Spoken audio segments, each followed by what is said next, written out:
తల్లి నువ్వు ఇక్కడే ఉన్నావమ్మా, చూస్తున్నావు కదా. చెప్పు తల్లి, ఒక్క పువ్వు వేయి తల్లి, మహాప్రసాదంగా తీసుకుంటాం మేము.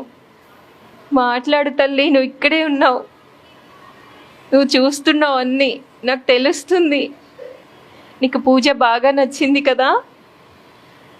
ఎంతో అభిషేకాలు అర్చనలు అన్నీ జరుగుతున్నాయి నీకు.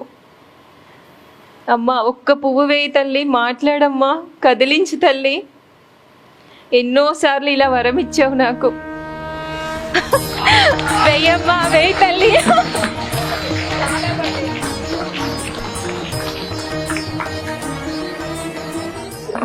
నిజంగా అమ్మవారు ఉంది కదా, చూశారు కదా ఇప్పుడు అమ్మ ఎలా మాట్లాడుతుందో. చాలా కృతజ్ఞతలు తల్లి, నువ్వు ఉన్నావని మళ్ళీ నిరూపించుకున్నావు. నా నమ్మకాన్ని నిలబెట్టావమ్మా, నిన్ను నువ్వు నిరూపించుకుంటున్నావు, ఉన్నావని చూపిస్తున్నావు. చూపించాలి తల్లి. ఏ స్వార్థం లేకుండా చేసే నా ప్రతి పూజ నీకు పాదాల దగ్గర పెడతానమ్మా. చాలా కృతజ్ఞతలు. అందరూ చెప్పండి అమ్మవారికి చాలా కృతజ్ఞతలమ్మా, అందరి తరపున. నువ్వు ఉన్నావని నిరూపించుకున్నావు తల్లి.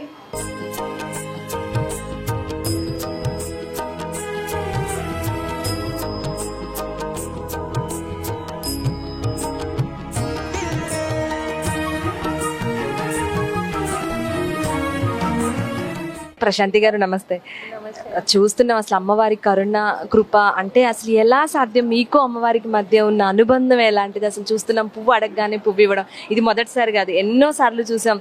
అసలు అమ్మవారితో మీరు ఏం చెప్తారు, ఏం వేడుకుంటారు, అడగగానే పువ్వు ఇస్తుంది అంటే నాకు భక్తితో అండి. ఏదైనా అంటే నిస్వార్థంగా ఏదైనా కోరిక ఉంటే ఆ కోరిక మేరకు చేస్తూ ఉంటారు కదా, అలా కాకుండా నేను ఏకంగా అమ్మతో లీనమైపోతాను. ఇక్కడ తను ఉంది, ఇంకా మా అమ్మ ఎలా ఉందో అమ్మ అక్కడ ఉంది అంతే. అదొక్కటే ఫీల్ అవుతాను అనమాట. నాకు అదొక్కటే తెలుసు.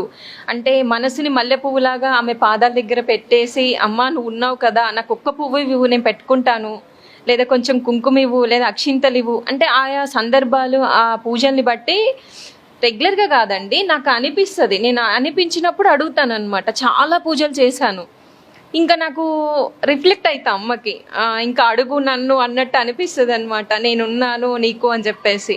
ఇప్పుడు మీరు నన్ను చూస్తున్నారండి, మామూలుగా ఒక ప్రశాంతి అనగా తెలుసు. నా ఇన్నర్ ఫీలింగ్ ఏంటి, నా లోపల నా మనస్తత్వం ఏంటి, నేను ఎలా ఉంటాననేది అమ్మకే కదా తెలుస్తుంది. తను ఎలా ఎంత భక్తితో చేస్తుంది అని చెప్పేసి. నాకు అమ్మ ఉంది అంతే. నేను బలంగా నమ్ముతాను, కష్టమైన సుఖమైన సంతోషమైన ఏదైనా ఆమెకి అర్పితం. నువ్వు ఉన్నావు అంతే, నువ్వు చూసుకుంటావు.